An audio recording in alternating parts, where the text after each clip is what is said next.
Thank you, Mr. Chairman. It is good afternoon, Madam Secretary. So I want to kind of switch gears just a little bit. You had mentioned earlier in your opening remarks when Chairman Hennessy had spoken with you about the AAA funding.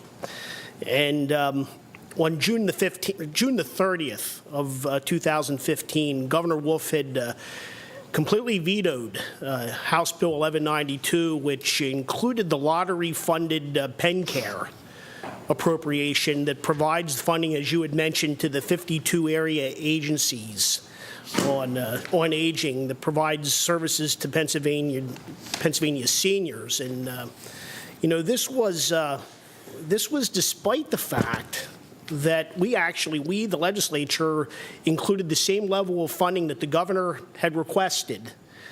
And you know, this is actually kind of unprecedented. We've never had these funds vetoed in a prior budget. So kind of just one of those surprising things that has occurred during this whole budget process. I guess I have several questions concerning that. Did the governor ask you or your staff about this impact on this veto of the pen care appropriation? And did he ask you what the impact would be on the area agencies on aging? That's the first question. Maybe you want to answer. The second one would be, how did the veto impact services?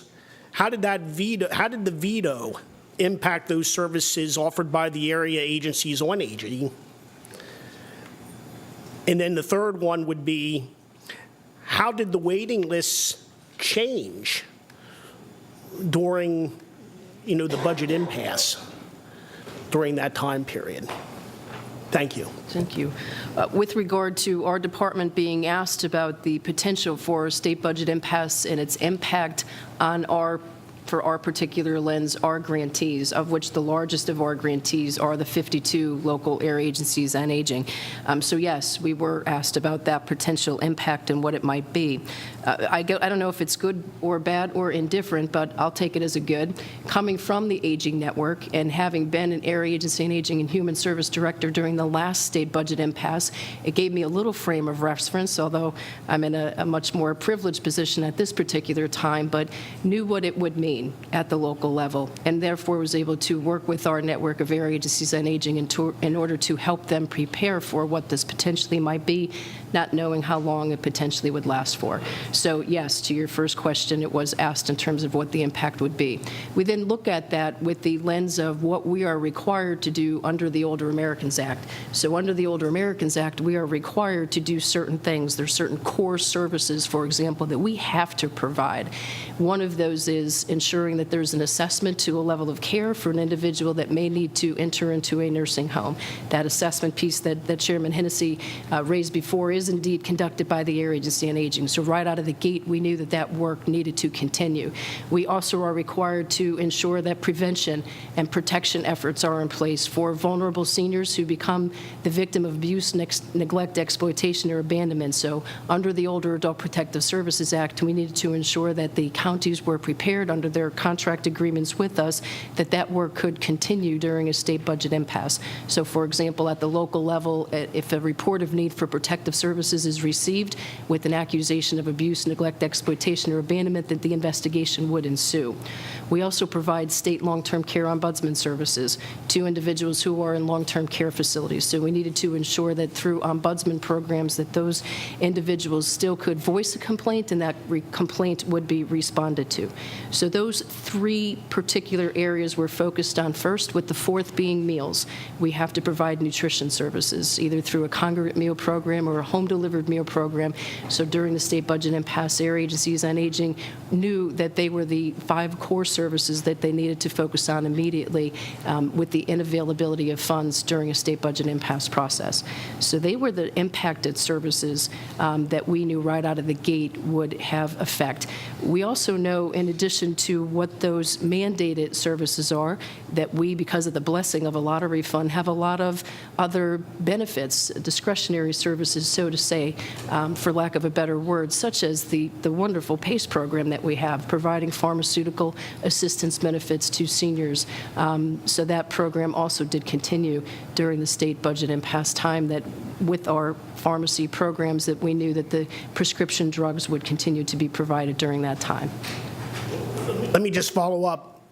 So there was no impact, or there was an impact by the budget veto. So there was still enough funding for this agency, even though there was a veto.